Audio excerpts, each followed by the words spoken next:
സന്യാസി ശ്രേഷ്ഠന്മാരുടെ കൂട്ടായ്മയായ മാർഗദർശക മണ്ഡലം കേരള ഘടകം നേതൃത്വം നൽകുന്ന ധർമ്മസന്ദേശ യാത്രയ്ക്ക് കോഴിക്കോട് പ്രൗഢഗംഭീര വരവേൽപ്പ്. കർണാടകയിലെ കുദ്രോളി ക്ഷേത്രത്തിൽ നിന്നും തിരുവനന്തപുരം ശ്രീപത്മനാഭസ്വാമി ക്ഷേത്രത്തിലേക്കാണ് ധർമ്മസന്ദേശ യാത്ര. ഇതിന്റെ ഭാഗമായി സാമുദായിക ഹൈന്ദവ നേതാക്കൾ പങ്കെടുക്കുന്ന ഹിന്ദു നേതൃസമ്മേളനവും നടന്നു.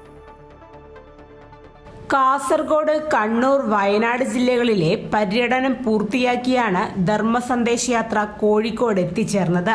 മൂല്യബോധമുള്ള സമൂഹത്തെ സൃഷ്ടിക്കുക എന്നതാണ് യാത്രയുടെ ലക്ഷ്യം. സന്ദേശയാത്രയുടെ ഭാഗമായി തൊണ്ടയാട് ചിന്മയാഞ്ജലി ഓഡിറ്റോറിയത്തിൽ നടന്ന ഹിന്ദു നേതൃസമ്മേളനത്തിൽ കൊളത്തൂർ അദ്വൈതാശ്രമം മഠാധിപതിയും ധർമ്മസന്ദേശയാത്ര രക്ഷാധികാരിയുമായ സ്വാമി ചിദാനന്ദപുരി ധർമ്മസന്ദേശം നൽകി. ഒരു സമാജത്തിന്റെ സാമ്പത്തിക ഭദ്രതയ്ക്ക് ഉതകുന്ന പ്രവർത്തനം നാം ചെയ്യണം എന്നുറപ്പിക്കണം. ഏത് വ്യക്തിയാണോ, ഏത് സമാജമാണോ സാമ്പത്തികമായി താഴേക്ക് പോകുന്നത്, അവർ ചവിട്ടി മതിക്കപ്പെടും. 4 സകാരങ്ങൾ ഉപാസിക്കണം. സമ്പത്ത് പറഞ്ഞു, സംസ്കാരം.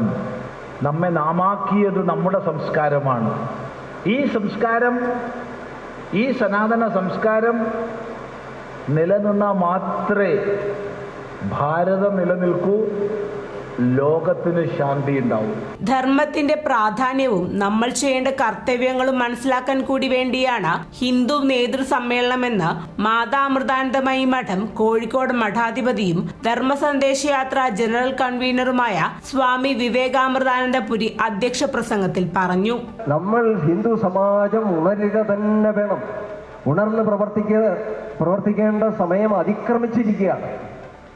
അല്ലെങ്കിൽ നമ്മുടെ സമാജത്തിൽ ഇന്ന് നടക്കുന്ന അപജയങ്ങളെല്ലാം, മൂല്യച്യുതികളെല്ലാം, ഇന്ന് വരുന്ന എനിക്കറിയാം, കാമം, ക്രോധം, ലോഭം, മോഹം, മതം, മാത്സര്യം, ഇതെല്ലാം പെരുകി വരികയാണ്.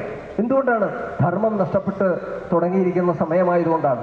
ധർമ്മത്തിന്റെ പ്രാധാന്യം മനസ്സിലാക്കി നമ്മൾ ചെയ്യേണ്ട കർത്തവ്യങ്ങൾ എന്താണ് എന്ന് മനസ്സിലാക്കാൻ വേണ്ടിയിട്ട് കൂടിയ ഈ നേതൃസമ്മേളനം അതിന്റെ പൂർണ്ണതയിൽ എത്തിച്ചേരട്ടെ.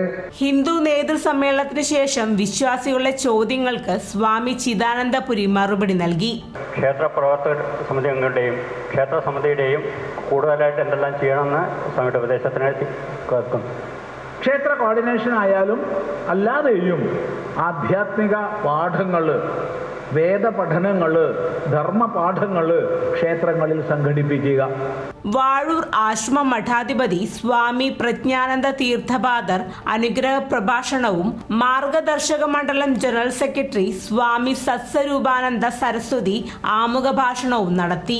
ചിന്മയ മിഷൻ കോഴിക്കോട് മഠാധിപതി സ്വാമി ജിതാത്മാനന്ദ സരസ്വതി, അദ്വൈതാശ്രമത്തിലെ സ്വാമി സത്യാനന്ദപുരി ശാരദ, സമ്പോധ് ഫൗണ്ടേഷൻ മഠാധിപതി സ്വാമി അധ്യാത്മാനന്ദ സരസ്വതി തുടങ്ങിയവർ ഉൾപ്പെടെയുള്ള സന്യാസി ശ്രേഷ്ഠന്മാർ പരിപാടിയിൽ പങ്കെടുത്തു. 21-ന് തിരുവനന്തപുരത്ത് യാത്ര സമാപിക്കും. അമൃത ന്യൂസ്, കോഴിക്കോട്.